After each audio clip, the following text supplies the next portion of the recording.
Beneath the thick, shadowy canopy of a prehistoric rainforest, a silent hunter slides into the murky river waters. This is Titanoboa. Its size is horrifying, stretching over 40 feet long, which is about the length of a school bus, and weighing as much as a small car. It reigns as the largest snake ever known. This is around 60 million years ago. It's only been 6 million years since the dinosaurs were wiped out by an uninvited asteroid. Nature is slowly returning to life, the Paleocene epoch. Titanoboa's home is lush and sweltering. The air is very humid, like in a steam room, and the rivers are teeming with fish, perfect for a predator like this. Now that the dinosaurs are gone, Titanoboa becomes the queen of hunting. It's perfectly built for both power and stealth. A strong, sturdy spine can hold the snake's massive size while staying smooth and silent. Titanoboa glides through the water like a shadow, barely visible. It doesn't chase. It doesn't need to. Titanoboa waits beneath the river's surface, in darkness. A bunch of ancient lungfish meanders too close. With one surge, it lunges, its jaws snapping shut. The fish doesn't stand a chance. Titanoboa's grip is unrelenting. After the prey stops moving, the snake immediately consumes it whole. For millions of years, this snake ruled the rainforests. Nothing could challenge it, not the prehistoric crocodiles, not the small mammals, not even the birds. But, as it turns out, it wasn't the only apex predator. Alongside Titanoboa, there was this entire family of snakes, a huge biological tree full of snake genomes and species.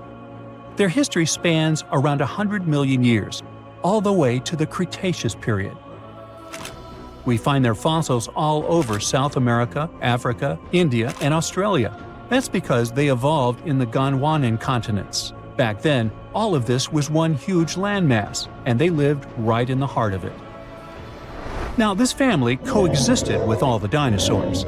The dinosaurs ruled the world back then, and the snakes couldn't be all that dangerous. They lived in the dinosaur's shadow, adapting to survive. Some of them fed on small mammals. Others waited for the dinosaur eggs to hatch. Some were super bold and went straight for baby dinosaurs. Fossils of one species showed the remains of a little titanosaur, that giant long-necked dinosaur, inside its stomach. And when the age of dinosaurs finally ended in a fiery cataclysm, it was time for these snakes to celebrate. After the asteroid disaster, the world entered a new era of heat and humidity. The warmer the climate, the easier it is for cold reptiles to thrive. Snakes, including Titanoboa, grew larger than ever, but so did the members of this family. All the snakes spread across continents, growing larger and scarier by the century. And eventually, Titanoboa stopped being the only ruler of jungles. Fast forward to about 47 million years ago. Now it's the Middle Eocene epoch, the tropical lowlands of what today is Western India. A lush, swampy place, full of rivers and pools. The earth was warmer, with turtles and crocodile-like creatures basking in the sun. And there evolved the largest and most fearsome predator of them all, Vasuki indicus. Even the name feels important. Vasuki, the serpent king of Hindu mythology, a colossal snake that's coiled around the neck of Lord Shiva, strong and loyal. And the Indicus part is because the snake's fossils were discovered in India. Vasuki surpassed Titanoboa and grew to a jaw-dropping length of 50 feet, like a 4-story building. It also weighed as much as a small elephant. Unlike Titanoboa, who preferred to hunt in the rivers, Vasuki mostly hunted on land, though it still could venture into the water when needed. It prowled the marshy ground with quiet, calculated movements, blending with the dense undergrowth. Vasuki also ate crocodiles, massive turtles, and even early whales in local water pools. No one stood a chance. It had immense muscles and squeezed with unimaginable force. But the snake's jaws were much scarier. Unlike Titanoboa and today's pythons, Vasuki couldn't swallow massive prey whole. Instead, it ate them alive with its teeth, just like this. Fast and absolutely brutal, it was an apex predator of its time. And don't forget that we're not talking about one Titanoboa or one Vasuki. These snakes were part of entire populations. In the Paleocene, rivers were full of various Titanoboas. Some were younger, smaller ones, fighting for survival, while the oldest and largest ones dominated the waterways, in the same way as generations of Vasuki and Indicus competed with each other for thousands of years. Through the years, many siblings of this family got themselves a region to rule over. For example, alongside Vasuki, this big guy was thriving in northern Africa, in what is today's Egypt. Back then, this land was full of water and swamps. Before we learn more about other snakes, this one was considered the largest, about 36 feet long. That's still bigger than today's most powerful snakes, like the green anaconda. But then, we reached the Pleistocene epoch, from about 2.5 million years ago to only 11,000 years ago.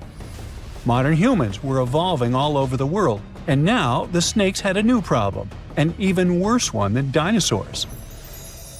While we were developing brains, in Australia, there ruled the local king of snakes. Their names also come from legends. That's how Indigenous Australians called their mythological rainbow serpent the creator of the world. It's like a problem of a chicken and an egg. Was the snake named after a deity, or did the Aboriginal people create their deity after a snake? Ancient Australians coexisted with those predators for thousands of years. They warned their children how to avoid dangerous spots, passing down stories of the terrifying serpents. In their legends, the great rainbow serpent was shaping the land, rivers, and features of the world. These legends were most likely inspired by the powerful nature of those snakes. If only they knew that these animals weren't even as huge as Vasuki or Titanoboa. Though they were still dangerous. Urlungor was up to 26 feet in length. They preferred the more green and humid parts of Miocene Australia, like waterways with lush plants around the riverbanks. And there was much more potential prey. Urlungor had a thick body as wide as a human thigh. It loved to hunt in what is today the northwest Queensland. Its fossils were found in the limestone of Riverslade. It was a fascinating find. The skull was almost intact, with teeth and everything, which is crazy considering that snake skulls are very fragile and usually don't survive fossilization. Just like snakes before it, Urlungor didn't rely on venom. It was a constrictor, quick and powerful. But at least now these reptiles weren't as brutal. Their hugs quickly caused cardiac arrest in their prey. So the end came rather quickly. Also, they no longer could swallow the prey whole, and didn't have the same sharp teeth as Vasuki or Titanoboa. So both Urlungor and Wanambi had to eat very slowly, just like pythons today. Meanwhile, Wanambi was about 20 feet long. This one had a similar head, so it could only hunt marsupials, reptiles, and other little things that ventured too close. Wanambi's domain was the waterhole. It lay coiled in the shade, motionless, its body blending seamlessly with the dusty earth. If kangaroos and wallabies cautiously approached to drink, they wouldn't even notice the predator until it was too late. The Wanambi snakes lingered in Australia for millions of years. Even when the climate and ecosystem changed, it didn't bother these guys. In fact, they thrived in Australia's cooler, drier regions. Yet, even giants fall. Time moved on, the earth cooled even more, and nature began to change. Wanambi managed to last up to around 50,000 years ago, and could have lasted longer if it wasn't for humans. The same Aboriginal Australians who once feared Wanambi eventually spelled the end for the snake. All these years of being the apex predator, only for the little apes to hunt you into extinction. But that's how evolution goes. Eventually, all the giant snakes disappeared, leaving behind only their fossils and stories like this one. How heavy is the largest living snake? How can a snake eat a whale? Get ready, I'm about to answer these questions. Before the last ice age, giant mammals like mammoths ruled the world. The modern animal kingdom we're familiar with was shaped around 55 million years ago. I mean, there were still 1,000-pound bear dogs living from Asia to America. But modern whales, for instance, began to appear later. I'm saying modern whales because, surprise, surprise, whales weren't always fully aquatic. The ancestors of the ocean's biggest animals once walked on dry land. They had 4 legs and lived on the coast. Now, I want to introduce you to a snake that used to eat these whales, the Paleophis, a genus of a marine snake. Scientists say it's hard to understand how big the Paleophis was due to its fragmentary fossil record. They assumed that it could have reached up to 40 feet long. Its fossils were found in different parts of the world, from England to Morocco and Virginia, USA. The Paleophis is extinct now, and sea snakes today are only about a quarter of the size this majestic creature used to be. So no need to worry about this underwater monster. But there once was an even bigger snake, the Titanoboa. It was around 50 feet long and most likely weighed over a ton. It used to live in what is now known as northeastern Colombia around 60 to 58 million years ago. Scientists say that it mostly fed on fish. Another giant animal that lived in the past was the black Gigantoythecus. These primates aren't related to gorillas. They lived in the area of modern China. Some people believe that they're still alive, but so far, no one has laid eyes on them. Some people even go further and say that the stories of Bigfoot or Yeti are based on these animals. This rodent became extinct about 2 million years ago.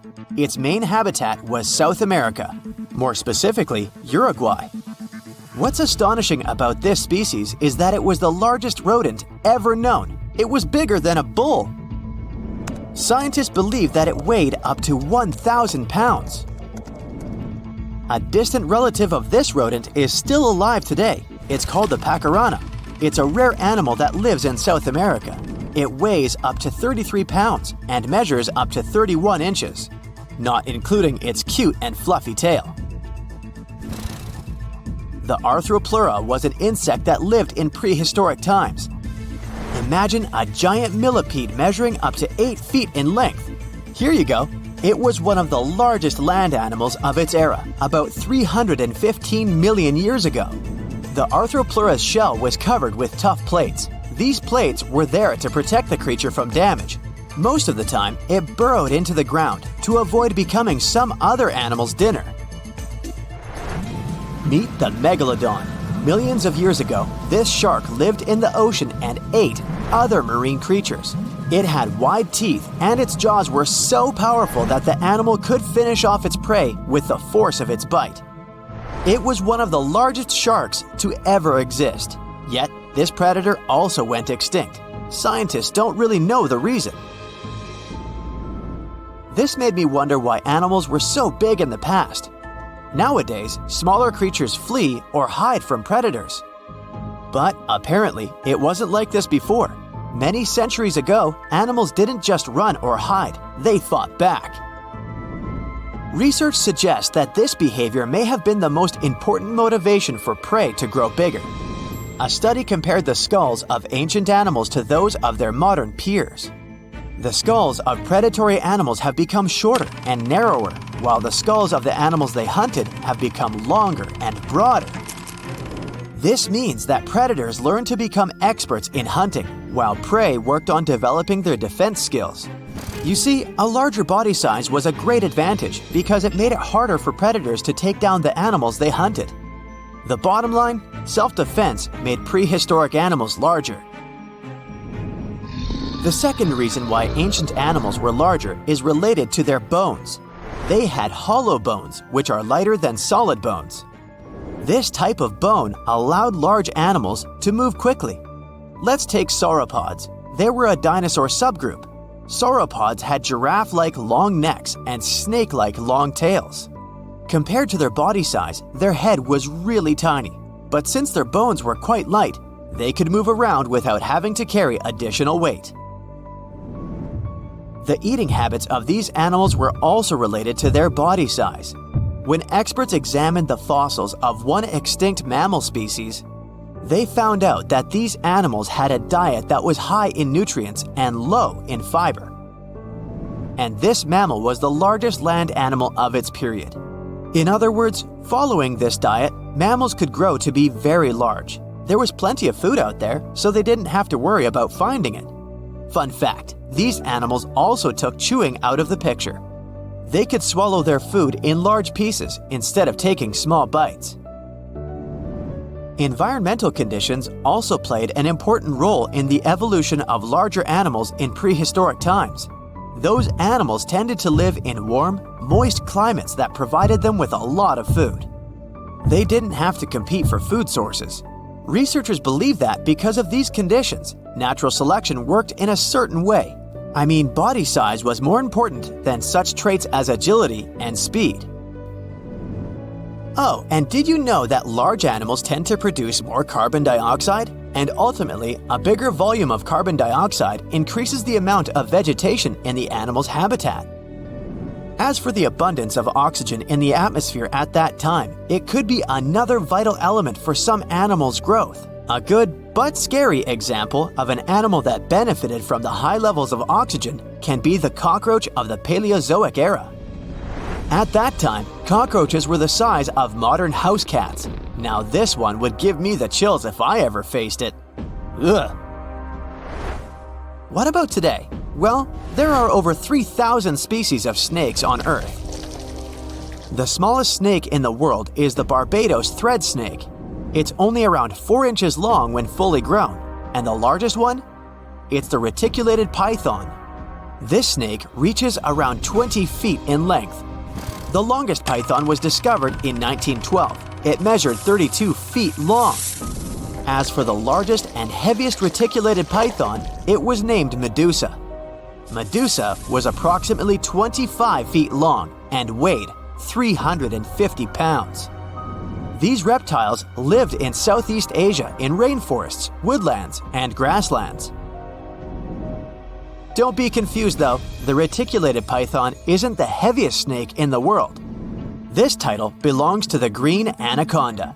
It weighs approximately 500 pounds. Green anacondas are found in South America and Trinidad in damp, humid areas. I have a bonus for you. Here is a flying snake.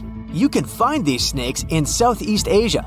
They don't fly like birds, of course, but they do use the power of flight. They can go as high as 300 feet. They leap from tree branches into the air. Once they take off, it's all about aerodynamics.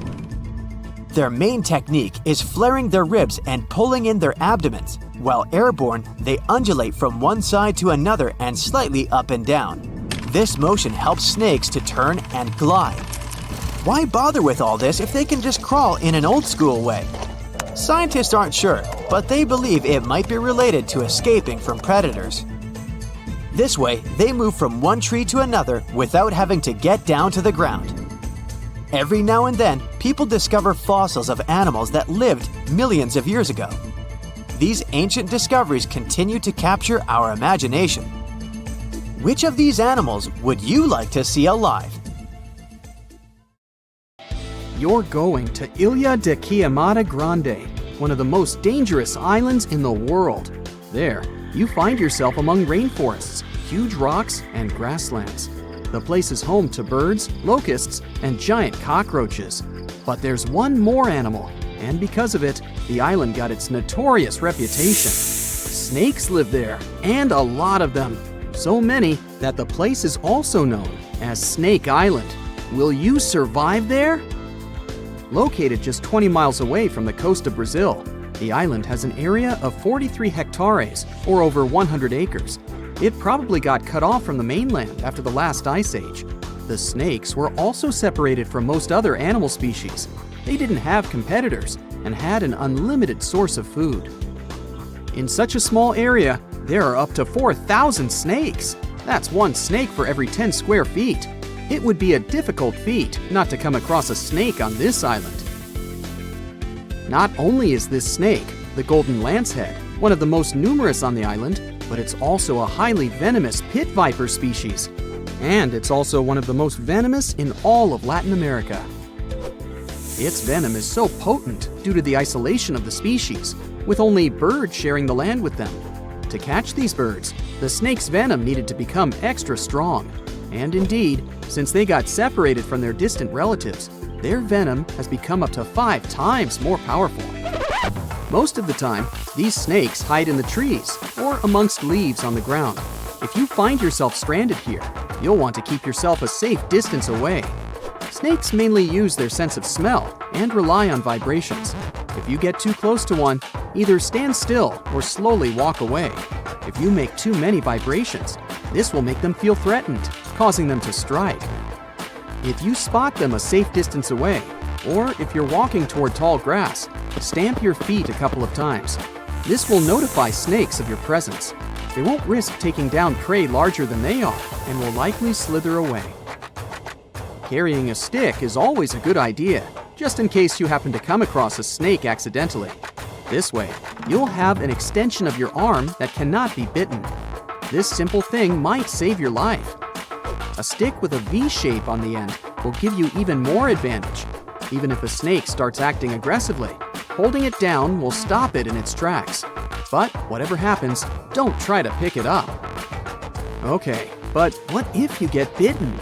The chances are pretty high on this island, of course. First of all, don't try to get the venom out on your own. Make sure you call emergency services immediately. And once help is on the way, apply a wide bandage. A piece of clothing will do if you don't have anything else. Don't try to chase the snake trying to identify the species. Emergency services know how to figure out what venom it is. Now, just keep calm and wait for help. You might be wondering who you can call on this abandoned island. Well, since it's strictly prohibited to visit this place, there are signs advising to stay away all over the island, along with a number you can call if you run into trouble. Let's say you've successfully avoided getting bitten. The next thing to consider is what you can eat there. Snake Island was previously known as Ilha de Queimada Grande, where queimada is Portuguese for forest being lit up, or forest fire. The reason for that was the fact that the entire island was deliberately set on fire to make room for a banana plantation. Unfortunately, the banana business didn't turn out to be a success, probably because farmers got sick and tired of snakes. But some banana trees still thrive today, and they can provide you with some much-needed nutrients. You'll also want some protein in your diet throughout your stay. Luckily, along with the snakes trapped on the island, there are also cockroaches. These giant prehistoric-looking roaches come out at night to feed on plants. Get that barbecue started and enjoy the rare delicacy this island provides. A great way to survive on the island is to avoid it altogether. If by chance you happen to be sailing past, keep in mind that this place was once connected to the mainland. Rocks beneath the waves are very likely to damage the bottom of your boat if you get too close. Make sure you keep an appropriate distance when traveling past. Sure, this island is intriguing, but please remember that no matter how close you get to it, you won't be able to see snakes from the boat. You can only see these creatures if you get close enough, which you really shouldn't do. And it's not only reptiles that make this location dangerous. Pirates visit the island quite often. Not the sea shanty singing peg-legged arr pirates, but bio-pirates who come there to capture the very thing that makes it so dangerous. They come there for snakes, to catch them and sell them illegally. Since the island got cut off around 11,000 years ago, the golden lancehead has evolved within its own unique habitat. So, although there are many reptiles on this island, they're still an endangered species. Due to their limited numbers, their value is very high, reaching up to $30,000 on illegal markets, which gives biopirates the motivation to catch them. I can think of better ways to make a living. Anyway, let's say you've got all the resources necessary to survive in one of the most dangerous places on Earth. Do you think you would manage this feat? Perhaps you think it's impossible. You'd be surprised at how possible it can be, if you know what you're doing. It turns out many have visited this scary place before. Research teams often come there. They study the golden lancehead snake, its environment, and its food sources for conservation purposes. but scientists always make sure there's a doctor on the team. There's also a lighthouse on Snake Island. It had been operated by people until the 1920s. Then it became automated. One guess why. Brazilian authorities visit the lighthouse once a year to make sure it's still functional. Locals on the mainland know the reputation of the island, so the stories of people going missing are minimal. But one group of fishers once got too close to the island.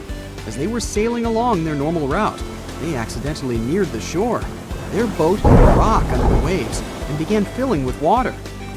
As the boat was quickly sinking, the men had only two options: to try to survive in the rough sea or swim to the shores of Snake Island. It was a hard choice to make. After all, they had heard the stories, and it wasn't just about snakes. Rumor had it that the island was cursed. Regardless of the stories, the fishers chose to take their chances with Snake Island. After making it to the shore, they tried to be careful. Their knowledge of the island could help them survive. Most importantly, they knew to avoid the rainforest at all costs. As the men got hungry, they carefully walked along the edge of the forest, warily collecting bananas. They were mostly sitting, waiting, and conserving their energy. They could only drink water when it rained. It was just enough to sustain them. They slept on the beach, unprotected from the elements and weather. And all the time, they were so close to the comfort of the lighthouse or caves. They were probably overly cautious, but it was either enduring some discomfort or risking their lives for a dry bed. They didn't yield to the temptation. They managed to survive for 3 days without being bitten by a snake. After that, a passing boat finally rescued them. So, now you know, anything is possible. And now for some breaking news. All snakes have suddenly disappeared. If you saw this on the news, what do you think would happen? Well, Voldemort certainly wouldn't be pleased to hear this, and neither would other Slytherin members. Hogwarts would have 3 houses instead of 4. Parseltongue, which is the language of serpents, would become useless. Okay, Potterheads, let's get back to our Muggle world. How would it affect us? Well, let's look at the bright side first. People with ophidiophobia, which is the fear of snakes, would be so relieved. We can all agree that snakes aren't exactly everyone's favorite animal. Some snakes are venomous, and this doesn't help save their reputation. It's often overlooked that these animals usually prefer to retreat when you encounter them. They can become defensive if threatened, but when left alone, they don't want to mess with you. Try telling this to people with a phobia, though. Now they can enjoy outdoor activities, such as mountain climbing, like everyone else. And yet, they would have other worries in the absence of these serpents. The design of the ecosystem works like a clock. Every species has an important role. If one goes down, the others will be affected. Snakes are no exception to this order. They primarily snack on mice or rats. They help to control rodent and other small mammal populations. This is important in terms of preventing the spread of diseases, too. Think about the spread of the plague of medieval times. Driving out all reptiles could cause a similar problem. Did you know that the bubonic plague was never completely gone? It's been spotted in modern times too. For instance, in Madagascar in 2008. So it's good to have some snakes around to protect us from disease outbreaks. You see, snakes are excellent hunters. They ambush their prey by using their highly developed senses to find and track their potential dinner. They're super mobile, can squeeze through cracks, climb on rock walls, and swim. They can even fly. Well, sort of. Flying snakes can't actually gain altitude, but they can glide. They use the speed of free fall and contortions of their bodies to follow airflows and lift themselves. Yeah, they can catch their prey in numerous ways. If we imagine a world without them, it will lead us to another phobia. Allow me to introduce you to mussophobia. It's the fear of mice and rats. People with this phobia will have a hard time with all those rats wandering around, since there are no snakes to eat them. Not to mention that a single pair of rats can have 1 million descendants in over a year. Say hello to crop damage. An overpopulation of rodents can lead to a shortage of food and competition for resources. Do I feel the Hunger Games vibes? Oh, and mice wouldn't be our only problem. You can add insects to the list too. Again, without snakes, they'll throw a party in the streets. Reptiles also play an important role in the natural environment and food webs as prey. Mongooses, eagles, and hawks would really miss snakes. Eventually, some populations of large mammals would decline, and this could lead to the extinction of some species. Then there's medicine. Scientists and researchers would miss these creatures. Snake venom is the key to the development of certain medicines. For example, some diabetes and heart disease medicines have been derived from snake venom. Patients who need them will get affected too. When we mention snakes and medicine, there's something else that comes to mind. Botox. Is it really snake venom? Nope. Snake venom used in skincare isn't obtained from the animal itself. It turns out that this ingredient is called snake. It's a human-made ingredient designed to mimic the effects of temple viper snake venom. Now let's picture what life would really look like without snakes. I'm starting with day 1. People don't immediately notice the absence of these creatures. So, in the first few days, especially in cities, people would have no clue that all snakes are gone. Workers in zoos could start to panic. You would see some news about snakes missing from zoos. Then people in zoo administrations would go through CCTV footage. They would be shocked to see that snakes disappeared into thin air. After the spread of this news, authorities would probably open special departments to see if they have any snakes left in their country. Then it would turn into a worldwide issue. Some sort of a global alliance would be established to investigate what happened to these reptiles and what could be done about it. By the time authorities and people understood the severity of the situation, ecosystems would already start to change. People who live in urban environments may not be directly affected in the first few months. Then they would see more mice in their houses and in the streets. Around 500,000 mice live in the network of tunnels of the London Underground, for example. The number may vary, but many rodents live in large cities. These animals would become more visible. You'd open a kitchen cabinet and, oops, you'd see a mouse looking at you from behind a jar of peanut butter. New career opportunities would arise, since the demand to live in a mouse-free environment would skyrocket. Authorities might introduce new taxes to raise money to handle this new situation. After all, they would need to provide people with safe places to live. Of course, it would be not only urban places that would be affected by the absence of snakes. The countryside would have even more problems. Without snakes, the number of pests would increase. These animals would start destroying crops and habitats of other animals, and farmers would be in serious trouble. Authorities would need to support people living there and find ways to protect the environment, which would be their top priority. Researchers and scientists would have to take a huge responsibility.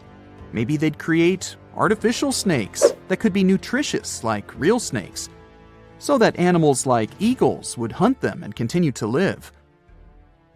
What artificial snakes would look like is a mystery. I can't imagine them.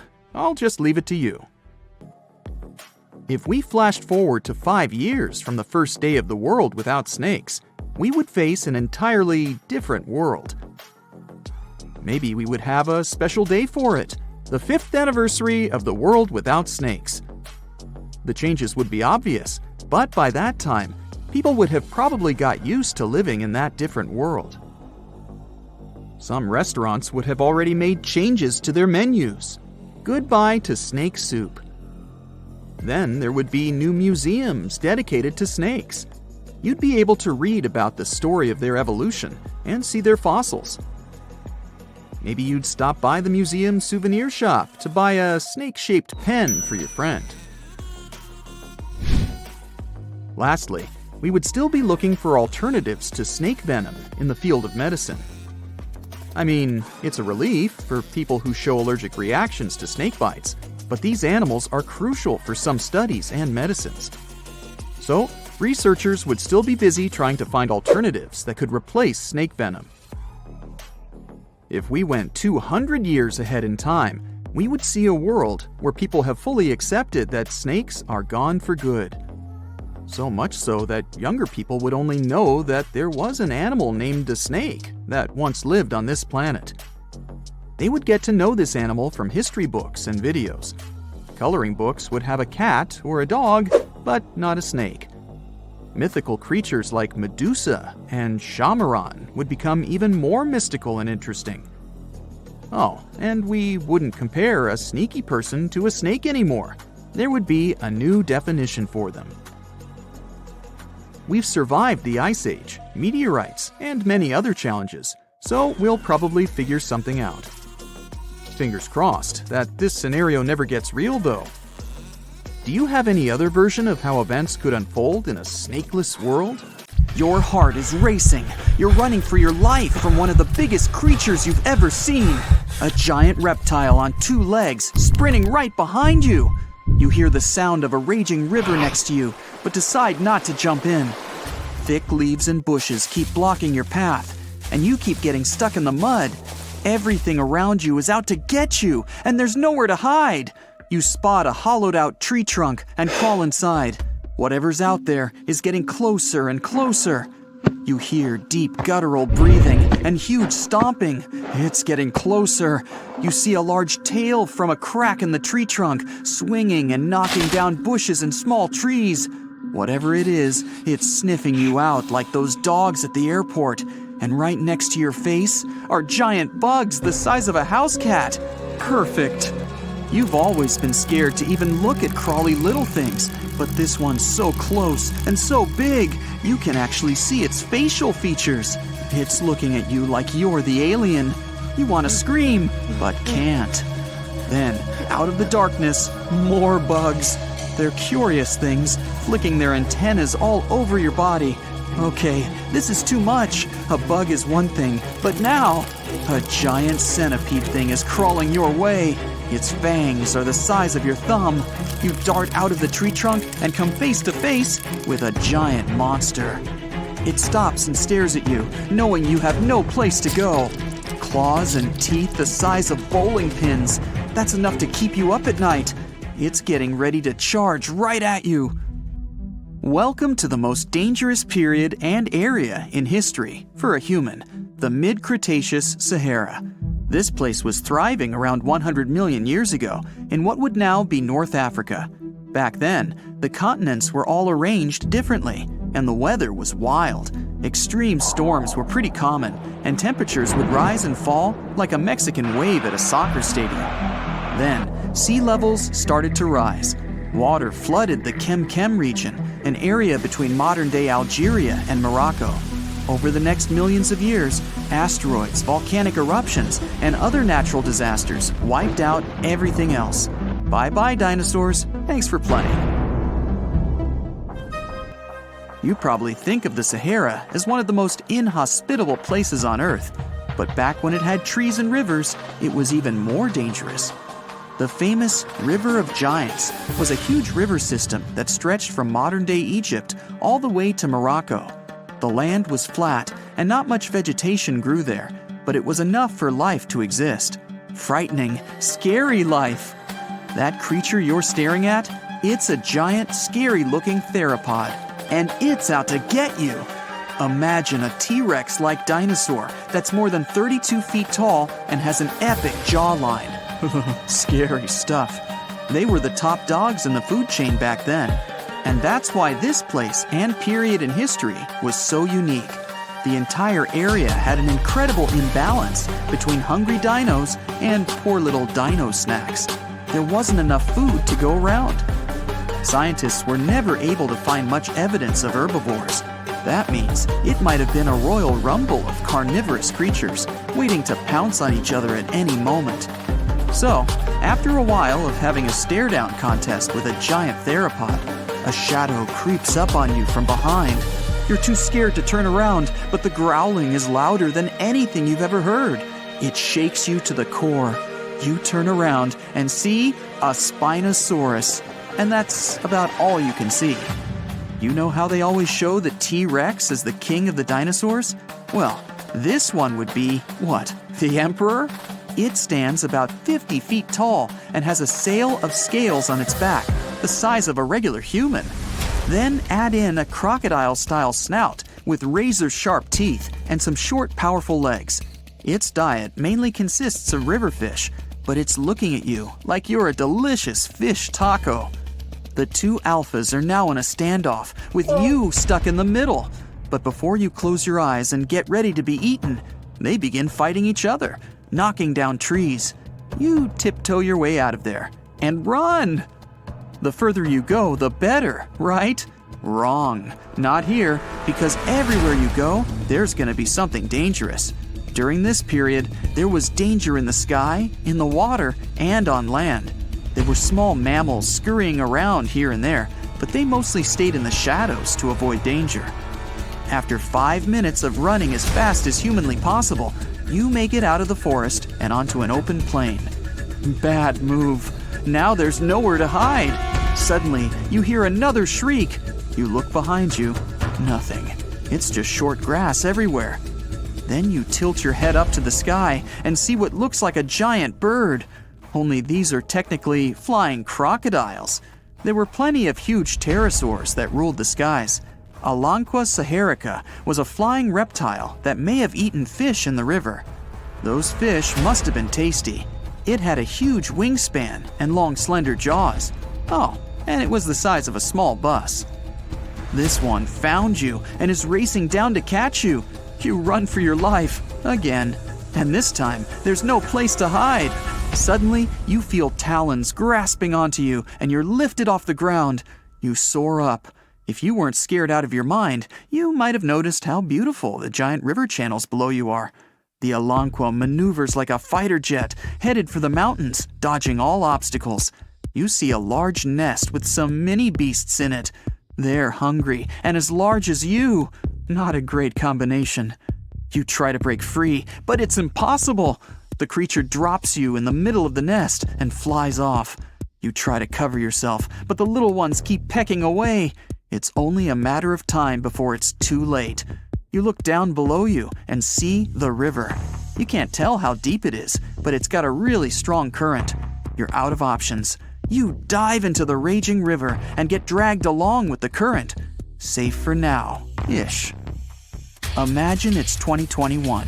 You're walking along one of the hottest and driest places on Earth, the middle of the Sahara Desert, only to find fossils of oversized fish.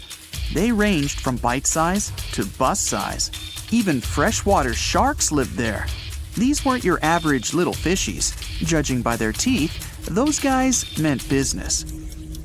You might even find a giant sea turtle swimming around. Okay, back to your wacky adventure. Luckily, you wash up on a safe sandy part of the river where you're able to relax. You drink some river water and try to find a safe place to make camp. Every noise you hear makes you jump. You sit down and try to enjoy the calmness of ancient Earth. Just when you feel you can finally catch your breath, you see a Spinosaurus walking along the river on the prowl. You run off and hide under a bush. It passes you by. You're safe. Or not. It turns, shakes the bushes, and sees you. Just then, a large boom scares it away. It's the sound of you jolting awake. You turn on the light and see your cat staring at you. Those dinosaurs seem so real, probably because of that documentary you were watching right before bed. The entire mid-Cretaceous ecosystem depended on rivers for daily life. Just like all ancient civilizations, rivers were essential for the creatures of the time. And very recently, scientists discovered a new species of snakes that went extinct back then, with no known descendants. To understand these ancient ecosystems, it's important to know a lot about fossils. You might find two different fossils side by side, but those animals might have lived millions of years apart. Today, I'm going to tell you about creatures that had unique features which allowed them to grow to incredible sizes. They were some of the most impressive animals to have ever existed on our planet. The Argentinosaurus is a genus of sauropod dinosaurs that lived approximately 97 million years ago in what is now South America. Scientists think it was one of the largest land animals ever, with a length of up to 100 feet and a weight of up to 100 tons. A farmer stumbled upon a giant leg bone while tending his cattle. That's how he discovered the first fossils of the Argentinosaurus in Argentina in 1987. Further excavations uncovered more bones, revealing a massive dinosaur that would have dwarfed most other animals of its time. The Spinosaurus, meaning spine lizard, is a genus of theropod dinosaur that lived around 97 million years ago in what is now North Africa. It is believed to be one of the largest carnivorous dinosaurs to ever exist, with a length of up to 60 feet and a weight of up to 23 tons. The Spinosaurus is known for its distinctive elongated sail-like structure on its back. It was likely used for thermoregulation. It also had long crocodile-like jaws that were lined with sharp teeth. This allowed the creature to catch and eat large prey, such as fish, crocodiles, and other dinosaurs. The first fossils of the Spinosaurus were discovered in Egypt in 1912. The sperm whale, Physeter macrocephalus, is a species of toothed whale that is the largest toothed predator on Earth. It also has the largest brain of any animal species. It is found in oceans all over the world and can dive to depths of up to 7,000 feet in search of food. You can easily recognize sperm whales by their massive, block-shaped heads, which can measure up to 1/3 of their total body length. They have dark brown or grayish-blue skin and a distinctive wrinkled appearance. The Titanoboa is an extinct genus of a giant snake that lived approximately 58 million years ago. It is considered to be the largest known snake ever. It could grow up to 42 feet and weighed around 2,500 pounds. The first fossils of the Titanoboa were discovered in a coal mine in Colombia in 2004. This discovery meant a lot because it provided insights into the size and behavior of snakes during the Paleocene era, as well as the overall climate and ecosystem of the time. The blue whale, Balænoptera musculus, is the largest animal on Earth, measuring up to 100 feet in length and weighing as much as 200 tons. These marine mammals are found in oceans all over the world and can live up to 90 years. Blue whales have a long, streamlined body that is usually blue-gray in color with mottled patterns. They have a small dorsal fin and 2 pectoral fins that are about 1/3 the length of their body. Blue whales feed on tiny shrimp-like creatures called krill, and they eat a lot. A single adult blue whale can eat up to 8,000 pounds of krill in a day. The Leadsichthus is an extinct genus of large, bony fish that lived during the Jurassic period, approximately 155 million years ago. It is believed to be one of the largest fish that have ever lived. Some estimates suggest that it could grow up to 55 feet in length. The first fossils of Leadsichthus were discovered in England in the 19th century, and more recent discoveries have been made in other parts of Europe, South America, and Africa. Despite its enormous size, the Leadsichthus was a filter feeder, similar to modern-day whale sharks, and likely fed on plankton and other small organisms. The creature did it by simply swimming with its enormous mouth open, filtering water through its gills. The Pterodostro is an extinct species of flamingo-like birds that lived approximately 35 million years ago. They were relatively small birds with a wingspan of about 2-3 feet. And they were known for their distinctive long, narrow beaks equipped with comb-like structures used for filter feeding. The Pterodostro lived in shallow bodies of water, like lakes and lagoons, and mostly fed on small crustaceans and other tiny organisms. The animal filtered them from the water using the comb-like structures on the inside of its beak while swimming through the water. The African elephant is the largest land animal on Earth and one of the most recognizable ones. There are 2 species of the African elephant, the savanna elephant, Loxodonta africana, and the forest elephant, Loxodonta cyclotis. You can see them in various parts of sub-Saharan Africa. These creatures can be identified by their large size, gray skin, and long trunks. African elephants can grow up to 13 feet tall and weigh up to 14,000 pounds, depending on the species and gender. Now, if Earth's history were a movie, we humans would only take up the last second of the end credits. Our planet has been around for about 4.6 billion years, but our human story began about 300,000 years ago in Africa. Now, our ancestors had some wild adventures in nature. They could have run into creatures so big they'd make today's elephants look like puppies. The woolly mammoth is a pretty famous animal, sure. His cousin, though, the Colombian mammoth, not so much. This giant used to roam places from Canada all the way down to Mexico. Unlike the furrier woolly mammoths, which hung out in colder places, these animals had shorter hair, resembling huge elephants. They also had incredibly large tusks, like 12 feet worth of spiraling, sturdy tusks. And they weren't just for show, they came in handy when facing predators. That includes our ancestors. If you think about sloths these days, you're picturing these adorably slow creatures. They couldn't possibly be in your list of most dangerous animals. Well, their grandparents might have. For starters, we call them ground sloths, and they vary a lot in size. Some were as big as rhinos, and others, like the Megatherium, were as colossal as elephants. Imagine seeing a 20-foot-long sloth which doesn't mind chewing on some meat every now and then, at least in theory. Ever heard of Bigfoot? Well, our next animal kind of looks like him, but is a distant cousin to orangutans. Meet Gigantoythecus, the largest primate to ever call our planet its home. Standing tall at 10 feet and weighing more than 600 pounds, these animals were amazing to look at in real life. Unlike Bigfoot, they weren't constantly hiding. In fact, it's believed they were peaceful and gentle creatures. Sadly, they faded away about 100,000 years ago, mainly because their food sources slowly became unavailable. Those lush, fruity forests they called home eventually turned into dry grasslands. Next on our list is the cave hyena.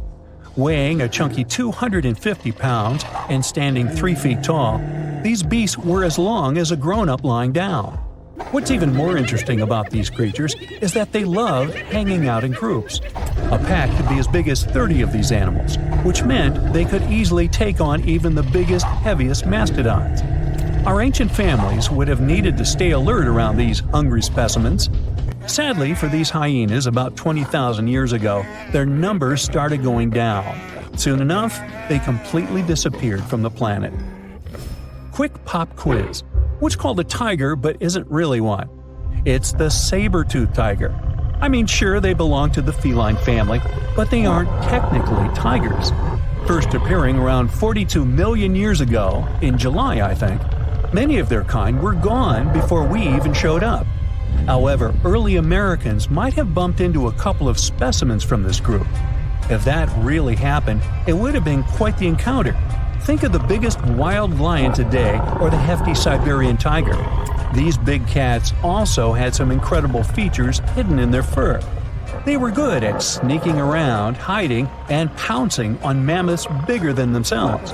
Their bite wasn't that strong, but they could open their jaws wide, like twice as much as a lion.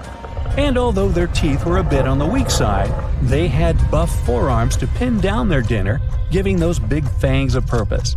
Not the kind of kitty you'd want to play with. Dire wolves made their debut about 250,000 years ago. They were like the gray wolves we know today, but a lot stronger. While wolves these days stretch out to about 6 feet and tip the scales at 170 pounds max, dire wolves were about 5 feet and about 150 pounds. Found all over North and South America, they had admirable jaws, biting nearly a third harder than their modern counterparts. Also, their favorite snack was horses. But just like many other majestic beasts of the past, they faded away around 10,000 years ago. Now, names can be deceiving. Take the American lion, for example. It's not really a lion, it's more of a panther's big cousin. The other part of the name is correct, though. They did live in America about 330,000 years ago. This feline was no lap cat either. They were at the top of the wildcat pyramid, weighing a colossal 772 pounds. That's like stacking 4 grown men on a scale. Even the mighty African lion would look a tad bit shy beside these beasts. With the muscle to take down a bison, you wouldn't want to accidentally interrupt their dinner. They parted ways with this planet around 11,000 years ago, right after the last ice age. Now, down in Australia, about 50,000 years ago, I wasn't around then, there lurked a relative of the Komodo dragon, the Megalania. Experts love to have debates on how big it was. Some say it stretched out to 23 feet. Others think it was just about 11 feet long. Either way, they were basically mega-sized Komodo dragons with a dangerous bite. If you think bears are already big and fluffy now, let's introduce the short-faced bear. While this big creature stood on its hind legs, it towered at 14 feet. With long limbs, they could outrun today's bears, hitting speeds up to 40 miles per hour. These ultra bears sadly disappeared around 11,600 years ago. Now imagine a crocodile. Okay, imagine that same crocodile, only supersized, with sporty legs, doing its thing in Australia about 1.6 million years ago. Well, say hello to the quincana. These crocs were extremely large, reaching 23 feet. And no, they weren't lazy river loungers. These creatures really loved spending time on land. They evolved to have strong legs for their chases and razor-sharp teeth designed for slicing, not gripping. When did we stop sharing beaches with them? About 40,000 years ago. The name elephant bird might not sound familiar, but try to picture a bird that stood tall as high as a basketball hoop at 10 feet and weighed as much as a small car, 1,500 pounds. Their eggs were equally huge, like 150 chicken eggs bundled up into one. Now, as amazing as these birds sound, there's a lot we still don't know about them. They're hard to study, as most extinct animals are. Still, some recent studies have given us some clues.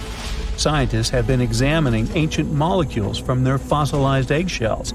It's an awesome piece of evidence, since these birdie shells were thick, preserving precious DNA inside. Plus, there are tons of these eggshell fragments sprinkled all over Madagascar's beaches. Because of these findings, we now know these birds were herbivores and loved eating leaves and seeds. We also know the tiny kiwi bird is its closest living relative. Now, dodos were these amazing birds we also used to share the planet with. They're like distant cousins to Asian pigeons. To give you some perspective, imagine a chunky bird weighing about 50 pounds. Similar to chickens, turkeys, and ostriches, dodos were also the types of birds that couldn't fly. Their wings were small, and they had the muscle strength of, well, a wet noodle. Now, you might have heard the word dodo used as a name for creatures that aren't that bright. Don't get confused, though, by this name. These birds were, in fact, intelligent. Scientists were able to figure that out by studying their fossils. It turns out that they were good at smelling stuff, unlike most birds that are all about the visuals. These creatures aren't around for us to study anymore, but that might change. One evolutionary biologist is on a mission to fully understand these amazing ancient birds. On that note, she revealed that the dodo's DNA has been completely sequenced. There are even talks about potentially bringing dodos back to life. They would make a nice addition to the lovely beaches of Mauritius, the place they used to call home many, many years ago.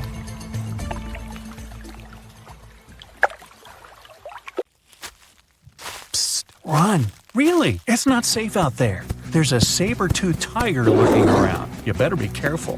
What are you doing? Don't peek. Okay, just one little peek. How's this possible, you ask? That's because you're in virtual reality, of course. These cool but very dangerous-looking big cats were alive during the last ice age. What if they decided to show up at your doorstep out of nowhere? Knock knock, a saber-toothed tiger is waiting for you to buy its cookies. Meanwhile, the coelacanth, this massive-looking fish, comes from a lineage that's been around for over 300 million years.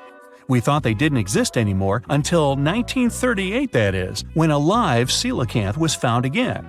Since then, they've been roaming the waters of the east coast of Africa and the waters of Sulawesi, Indonesia.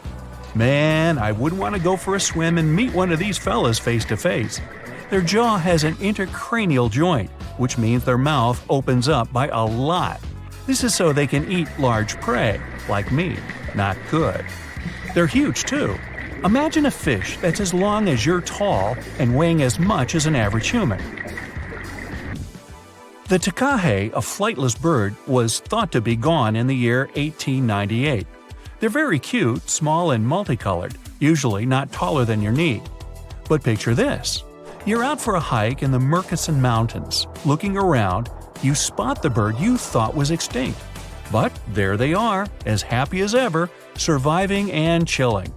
Whole colonies of takahes was indeed found just 50 years after they were pronounced extinct. Good job, tiny little birds. A singing dog. Ever heard of those? Riley does sing sometimes when he's bored or hungry, but these are real performers. New Guinea singing dogs. They've been only recently discovered again in the wild for the first time in 50 years. Still, they were never completely extinct to begin with. New Guineans made sure they were safe next to them. But in the wild, very rare and hard to catch a sight of. Look, there goes one. The New Guinea singing dogs are called so because of their famous high-pitched singing. They sometimes sing together too. A dog choir of sorts, where they all howl together.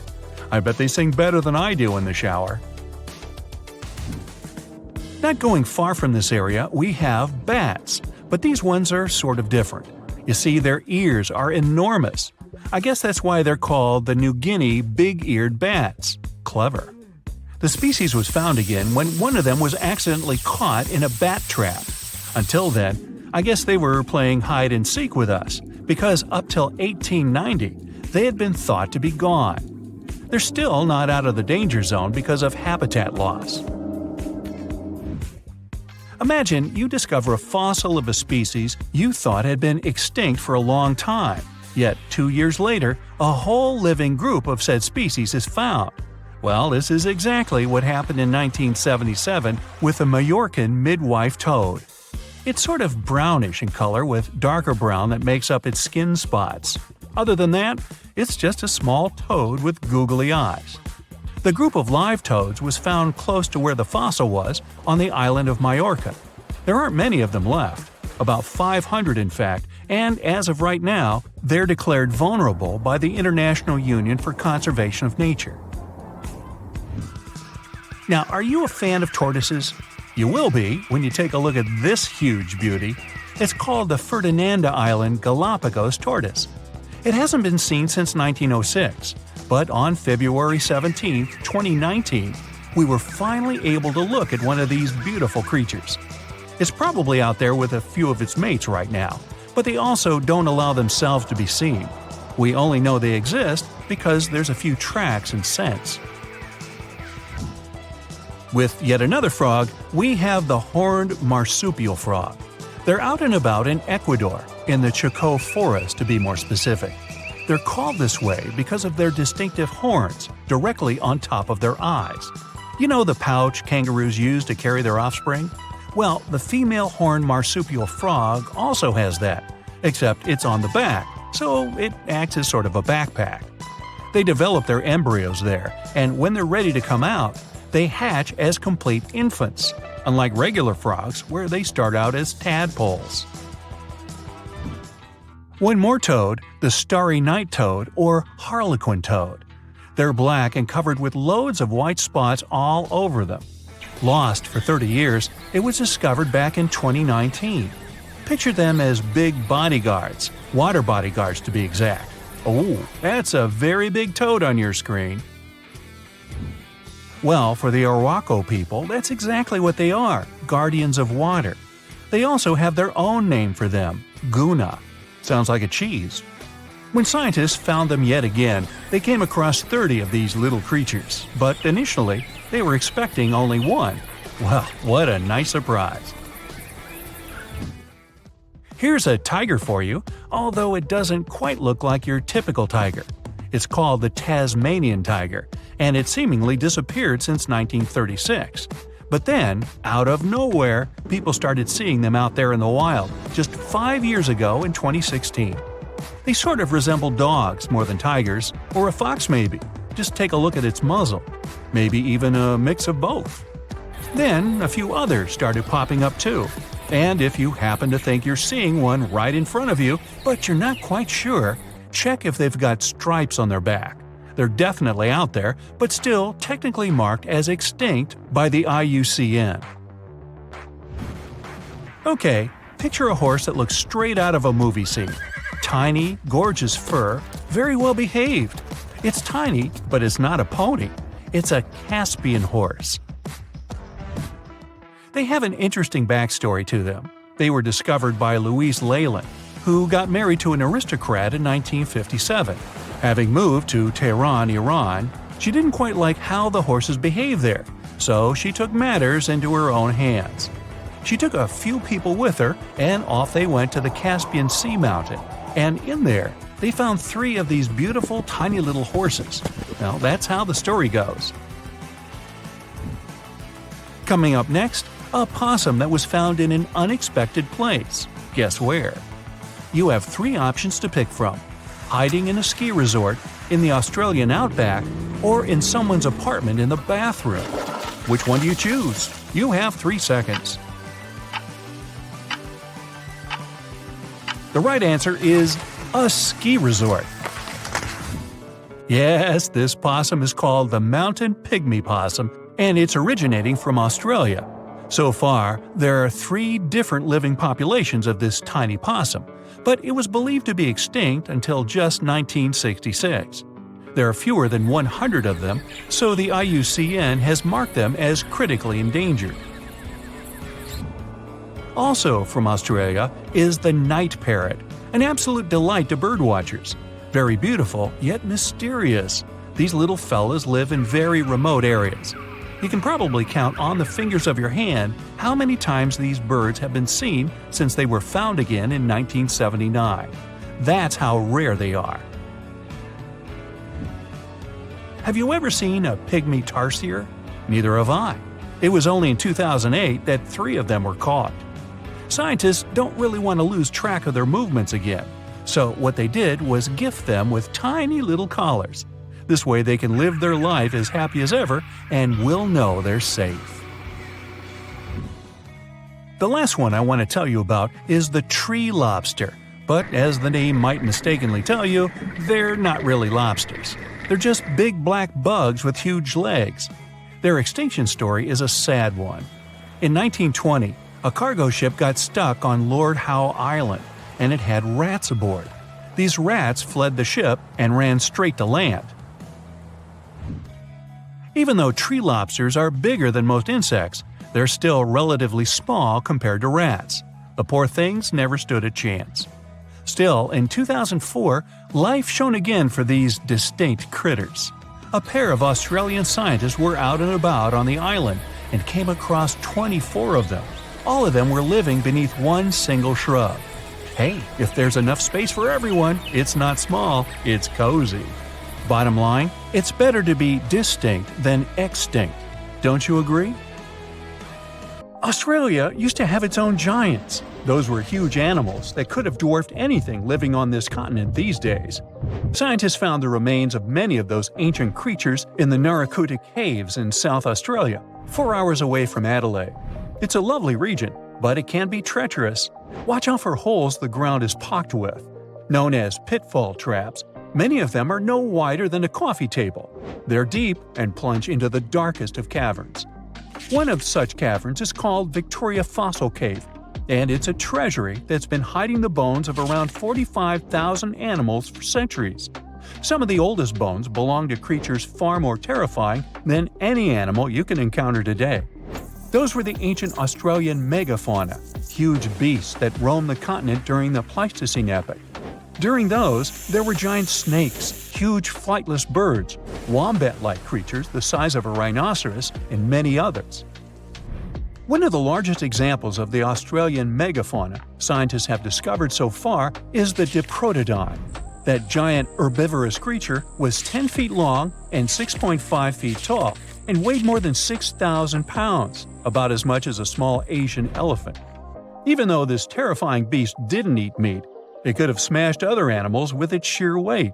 Scientists have found the remains of hundreds of such creatures all over Australia, so it's safe to say that no other animal from that time or in that location was larger than this giant. Despite its creepy appearance, the Diprotodon was a relative to the modern-day wombat, and those are known to sometimes pounce humans. The Diprotodon had toes that pointed inward and were well suited for digging burrows. On the other hand, Diprotodon was a giant, and it was unlikely that it used to do so. It was likely a trait it had inherited from its smaller burrowing ancestors, or it could have used its claws to search for roots. This theory is supported by the fact that the animal's pouch was facing backward. It prevented any dirt from collecting inside while the creature was digging. Since this animal was so big, it didn't have to worry much about predators. Up until 60,000 years ago, when the first humans appeared on the continent, full-grown Diprotodons only had to look out for creatures like the quincana. Measuring in at a whopping 20 feet long, the quincana was a land crocodile. It lived in Australia from around 20 million to 40,000 years ago. It disappeared along with most other mega-creatures of the last ice age. It's thought to be the result of the first humans coming to the continent. Even though the quincana was extremely fast and dangerous, it was possible that this creature got outcompeted by human hunters who took all available prey. Unlike modern crocodiles that are mainly aquatic, that mighty beast was a land dweller. Scientists figured it out by studying the quincana's legs. They were able to support and carry the body clear off the ground. It means there was no escape for ancient people once the quincana spotted them. Modern crocodiles can only push themselves along on their bellies. Such an adaptation allowed the quincana to chase its prey for long periods of time, exhausting it in the process. Another creepy feature of this ancient monster was its teeth. Aquatic crocs have conical teeth. Those are great for gripping and holding on to prey underwater. But quincana had knife-like teeth, ideal for slicing soft-bodied animals like, mammals. Another Australian monster, Thylacoleo, wasn't all that large, but it didn't make it any less terrifying. It was still among the top predators and the biggest carnivorous animals in Australia. This creature was a true oddity of nature, even by prehistoric standards. First, its teeth resembled not those of a regular predator, but those of a rodent. Its front incisors were enlarged, taking the place of canines. Premolars were also shaped like blades. They were used for cutting flesh and bone. At first, scientists thought that Thylacoleo used those teeth to eat nuts and fruits. But later, a study showed that the use of such teeth was better suited on necks and spines. The jaws of this ancient creature were immensely powerful. A 220-pound Thylacoleo had a bite force similar to that of a present-day 550-pound lion. It means that the animal could easily bring down prey much larger than itself. Then there was Thylacoleo's tail. It had strong muscles which provided the animal with the ability to use the tail as support when tackling large prey. The Thylacoleo had retractable claws, and this feature is very uncommon among marsupials. It allowed the animal to keep its razor-sharp hooks from getting blunt and could help it get a better grip on its prey. Scientists are quite sure that, like today's leopards, the Thylacoleo could climb trees and jump on other animals from above. It was done so fast and stealthily, they never knew what hit them. The creature's rear feet support this theory. The first toe there was reduced, but the foot had a rough pad like what modern-day possums have. It allowed them to have a better grip while climbing. Right after scientists found the first skull of the Megalodon, this animal was classified as a lizard. That's why its name translates to small groomer. But after they discovered more complete fossils, it turned out that the Megalodon was a giant turtle. But that's not all. It was one of the largest land turtles to ever have existed. The main reason researchers initially believed the creature to be a lizard was the fact that its skull was adorned with a series of spikes. It's something the modern-day horned lizard can boast. But even after discovering the true nature of the Megalodon, Scientists still don't know how to properly catalog it. It might have been a creature that folded its neck under its spine, or it could have folded it to the side. Beside those defensive mechanisms on its head, the Megalodon was also equipped with a spiked tail, which was probably used to prevent predators from attacking the animal from behind.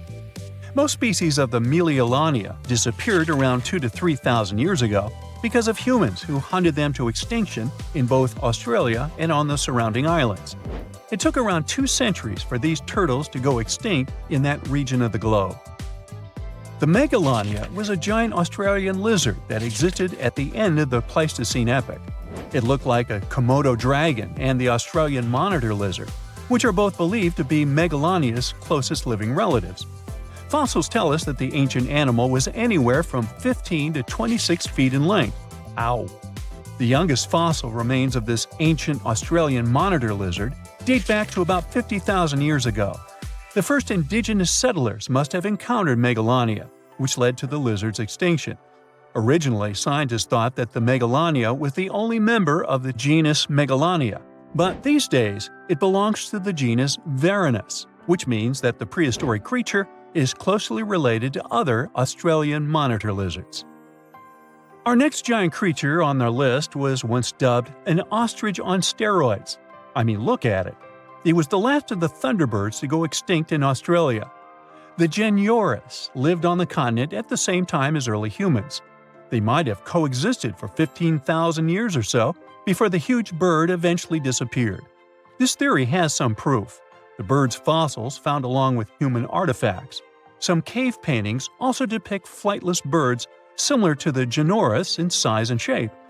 Although it wasn't the largest bird in Australia, the goose-like creature was still as tall as a grown-up man and weighed around 550 pounds. Even a modern-day ostrich can be dangerous if it feels threatened. Imagine meeting its giant prehistoric relative. Scientists are still arguing about its diet. Many believe the creature was an herbivore, but there's still a chance that the Gigantoythecus was a partial scavenger. Its small, stubby wings and powerful hoof-like legs hint that the bird could have been a plant eater. But its huge beak and exceptionally deep lower jaw evoke suspicion. Such features are highly unusual in birds. You decided to go scuba diving for the first time. The water is clear and the sun is shining on the seabed. You take a few selfies and the fish swimming by when suddenly, the ocean goes pitch black. You look up and, oh my, what is that gigantic animal? It's definitely not a shark, not a whale. Is it a turtle? Yup, but fear not, it's not gonna hurt you. If you had lived on this same Earth about 72 million years ago, then maybe this could have really happened to you. Scientists have recently found the fossils of a gigantic marine turtle that could have grown as big as 12 feet. If you don't have any idea of how big that is, let's see some examples. That's the average length of a hippopotamus, 6 golden retrievers, or 2 Michael Jordans stacked on top of each other. The turtle's scientific name is an homage to that old-school sea monster called Leviathan. Maybe you remember this from old-school history lessons. The Leviathan is supposedly a mythical creature that would swallow entire ships or people that were deemed too greedy by the creature. Can you imagine being swallowed by this humongous sea turtle? No, thank you. The fossils of this gigantic creature began to be excavated between 2016 and 2021, all the way in northeastern Spain. The first fossil was located by a hiker in the Spanish Pyrenees, and it was around 8 inches long. The pelvis of this turtle alone measured around 35 inches. It would definitely be one of the biggest turtles today if it hadn't gone extinct. FYI, the largest living sea turtles today can reach up to 6 feet in length, which is already pretty big. Now, how about a gigantic prehistoric scorpion? I bet most people here are not huge fans of these creatures, especially since they're poisonous, which is why the thought of a 9-foot-long aquatic scorpion might be the stuff of nightmares. Let's just say that if they hadn't gone extinct some 400 million years ago, lakes and rivers would be much more dangerous places for humans today. These gigantic insects were considered to be apex predators in their time, hunting everything from fish to other animals, even of their own kind. Yikes! I got goosebumps just imagining these creatures. Should we thank the asteroid that hit our planet now or later on in this video? Another prehistoric animal that would shock humans if it were still alive is the so-called Megatherium, a gigantic sloth. This huge sloth is believed to have grown up to 20 feet long, and its weight could be up to 8,000 pounds. It was found in the woodlands and grasslands of South America. The creature used to stand on its 2 feet in order to reach leaves on high branches. These giant sloths had huge claws. They helped them climb trees. I gotta say, I feel uncomfortable imagining these elephant-sized sloths climbing trees.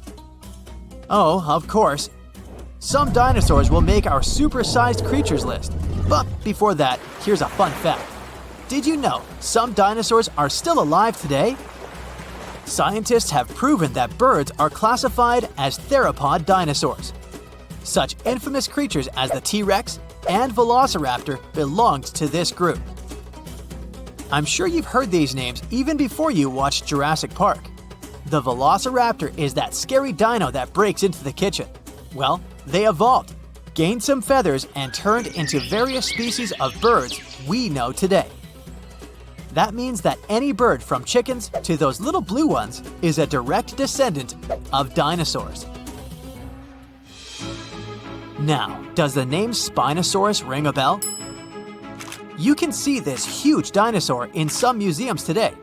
Its fossils, I mean. The Spinosaurus was one of the biggest land predators to walk Earth. Actually, to walk its land and water, since scientists believe that this dino was semi-aquatic. It fed mostly on meat, which means humans would be its natural prey if it lived today. This meat-eating dino lived around 90 to 100 million years ago. It was about 60 feet long, 12 feet high, and weighed up to 22 tons. Its head was around the size of 8 bowling balls and was shaped like a crocodile's face. Basically, the Spinosaurus was a big African elephant with the face of a crocodile. Just kidding. But that would look funny though, wouldn't it? A much more attractive dino was this guy. It's considered to be the largest dinosaur that has ever lived on our planet. What made it so big was its extremely long neck and very long tail. You wouldn't want to stand behind this creature, believe me. If it decided to swish its tail, you'd get catapulted very far away. This creature lived around 100 million years ago, and its fossils were first found in Argentina around 2012. The dino measured 120 feet from head to tail, which made it almost as big as an American football field in width. And have I mentioned it weighed almost as much as a space shuttle? A staggering 75 tons. If it had been a carnivore, it would have probably been the greatest predator. But this big guy was a peaceful herbivore that had such a long neck that it could eat leaves from high trees. Cute, right? We must also talk about the Shastasaurus. As the name suggests, this animal is popularly known as the Mount Shasta lizard. Even though it was a marine reptile and probably never set foot on the mountain itself, this dino was usually around 23 feet long, but there was a specific strand of this species that could get as big as 69 feet long, about the size of the great blue whale. This made it the biggest marine reptile to have ever lived. A fun fact about the Shastasaurus is that scientists believe it didn't even have teeth, which means it could only feed on soft-bodied prey, such as squid, for example. The next animal on our list is the blue whale. Believe it or not, the biggest living animal on Earth actually started small. These days, the average mature blue whale can reach up to 100 feet in length and weigh up to 200 tons. That's more or less the weight of 40 elephants put together, or 30 Tyrannosaurus rexes, or 2,670 average-sized people. Blue whales have to eat up to 50 million calories per day to support that body. That's the equivalent of 30,000 Big Macs, just FYI. But blue whales weren't always this big. They actually evolved from a four-legged mammal that lived on Earth around 48 million years ago. Their ancestor was called Pakicetus, and it was only 6 feet long. Here's a fun fact. To be able to live in the water as one does today, the blue whale had to go through some intense adaptations. A blue whale can replace up to 80 to 90% of oxygen in its lungs each time it takes a breath. A human replaces only up to 15% for comparison.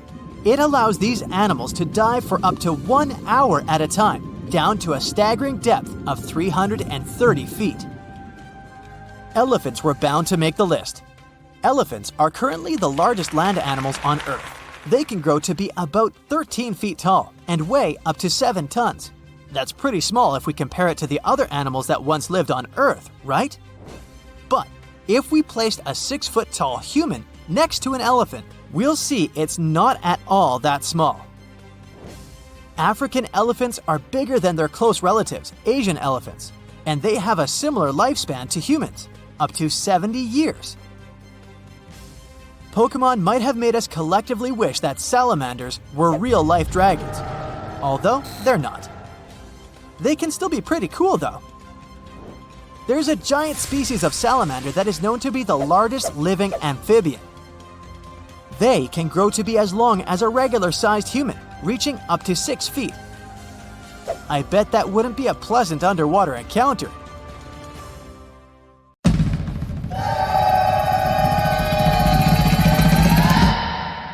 The liger is probably the most popular hybrid animal and an incredibly large cat. You won't see them in the wild. People most deliberately breed them. Lions and tigers don't even inhabit the same areas. So, a liger is a mix of a male lion and a female tiger, and they can grow to be very big in a pretty short period of time. They're actually the biggest cats in the world. Hercules, the largest recorded liger, is a real example of that. 922 pounds and 10.8 feet long. Imagine taking him for a walk. Ligers are mostly way bigger than either of their parents. In most cases, they behave and look more like lions than tigers. But they have some tiger traits too. For example, striped backs, and they're crazy about swimming. The taigen. Nobody could fault you for thinking the taigen and liger are basically the same animal. I mean, they're both a combination of tigers and lions, but a taigen comes from a crossbreeding of a male tiger and a female lion. They're usually smaller than their parents, and definitely much smaller than their giant, could you call them siblings? In most cases, they inherit charming looks from their tiger fathers, but they get some interesting traits from their mother's side too. For example, love for socialization and the ability to roar. Hands down, one of the rarest hybrid animals in the world are wolfins. These fellas are a mashup of a female bottlenose dolphin and a male false killer whale. Its name might make you think differently, but a false killer whale belongs to the dolphin family. They're not even related to killer whales. Wolfins are such an interesting 50-50 mix and balance of their parents. They have dark gray skin, the perfect blend of a black false killer whale and light gray dolphin skin. Dolphins have anywhere between 80 and 100 teeth. False killer whales have 44. And their hybrid young is halfway, with 66 teeth in total. What would it look like if algae and a slug paired? No need to imagine. You have a green sea slug to check the result. It lives in salt marshes in Canada and New England. And it's possibly the weirdest hybrid creature you'll see in this video, and in general. Part plant, part animal. So, some slugs seem to have been very sneaky while stealing the genes from innocent algae that they have eaten to enable them to look like this. Since they're partially a plant, they can produce the plant pigment called chlorophyll. That means these unusual slugs can even photosynthesize. That's the process plants use to turn sunlight into energy. So they produce their own molecules that contain energy without having to eat anything at all. When scientists first discovered it, a green sea slug was the first case of a multicellular animal that's able to produce chlorophyll. What do you get when you mix a male leopard and a female lion? You get an interesting hybrid called a lepin. These animals grow to be almost as big as lions, but they still have shorter legs, similar to their father leopard. They inherit some of his other traits too, like a love for climbing and swimming. You can have a union with a male lion and a female leopard too, and the result is called a leopard. Male lions are usually around 10 feet long and weigh about 500 pounds. The female leopard is way smaller, only 5 feet long, with a weight of about 80 pounds. The difference in size here is too big, so this pairing really doesn't happen that often. Okay, how about a buffalo and a cow? When you were little, maybe you thought that they could be a good match, but in reality, the combination creates an unusual hybrid animal called a beefalo. Not many types of hybrid animals can reproduce on their own, but a beefalo can do it. When a grizzly and a polar bear get together, it results in a growler bear, or grizzly bear, or grizzlar, whichever you like the most. You can see them even in the wild. These two types of bears have a mutual contempt for one another. Yep, they're not good at living together in a mutual habitat. But even though it's rare, the love can still happen and result in these cute caramel-colored hybrid growler bears. In most cases, they'll be a bit smaller than polar bears, on average 60 inches tall at the shoulder, and approximate weight 1,000 pounds. But they're well equipped for surviving in warmer climates, thanks to the genes they got from their grizzly family side. Now let's get to one pretty tough fella, the jag lion. As its name implies, it's the hybrid of a jaguar and a lion. We don't know much about these intriguing big cats because only a few of them exist. But there was an unintentional mixing between a black jaguar and a lioness, which eventually resulted in 2 jag lion cubs. One had a dark gray coat with black spots because of the dominant melanin gene black jaguars usually have. The other one had a lion color and the rosette pattern spots that remind you of a jaguar. Yep, you already know it. There are also ligwars, a hybrid of a female jaguar and a male lion. That's some colorful family. Speaking of wild cats, have you ever heard of a savanna cat? Savanna cats are in both categories of house pets and exotic hybrids, since they're a mix of a domestic cat and a wild African serval hybrid animal. We're talking about striking animals, almost as big as a domestic cat. But what gives them their exotic look are their tall bodies, slender forms, and spotted coats. These cats are extremely loyal, intelligent, and loving creatures. Here's one unexpected mixture, a zebroid. Technically, it's a name people use to describe a hybrid of a zebra and any equine species. But when you pair a zebra and a horse, their young is called a zorse. Zebra hybrids mostly look like whichever animals they've been crossbred with, but with the striped coat of a pure zebra. Most of these hybrid creatures don't even have fully striped coats. You can mostly see the stripes on non-white areas of their bodies and legs. Speaking of zebra hybrids, check out this adorable creature. It's called a zonky, or zedonk, zebras, zenki. Take your pick. They're mostly either tan, gray, or brown in color. You'll distinguish them by unique stripes that are darkest on their legs and belly. Unlike some hybrids, such as the liger, zonkis can normally live in the wild. In fact, that's where you can find them, living life to the fullest across savannas and open woodland, mostly in Africa. Can you guess what a geep is? Yep, a combination of goat and sheep, and definitely one of the most adorable and cuddliest hybrid creatures in this video. Geeps are very rare. Some experts even believe it's possible that they're not true hybrids, but just sheep with certain genetic abnormalities. After all, sheep and goats do carry different numbers of chromosomes, which means cross-species mixes are almost impossible. When a camel and a llama get together, you get a cute little thing called a kama. Similar to beefalo, the kama also produces the best economic traits of both its parents. The first one was born in 1998. Kamas don't have camel humps. Their body is covered in soft, fleecy fur, similar to their llama side of the family. They can drink big amounts of water at a time, so they can survive with almost no water at all for pretty long periods. The coy wolf is a hybrid where nothing looks that unusual to most people, since the coyote and the wolf are not that drastically different in their looks. After all, these two species only diverged around 200,000 years ago. Now they're still able to mate and bring coy wolf cubs to the world. People living in eastern Canada and the US might be familiar with these smart, adaptable animals that inhabit their forests, neighborhood parks, or sometimes even cities.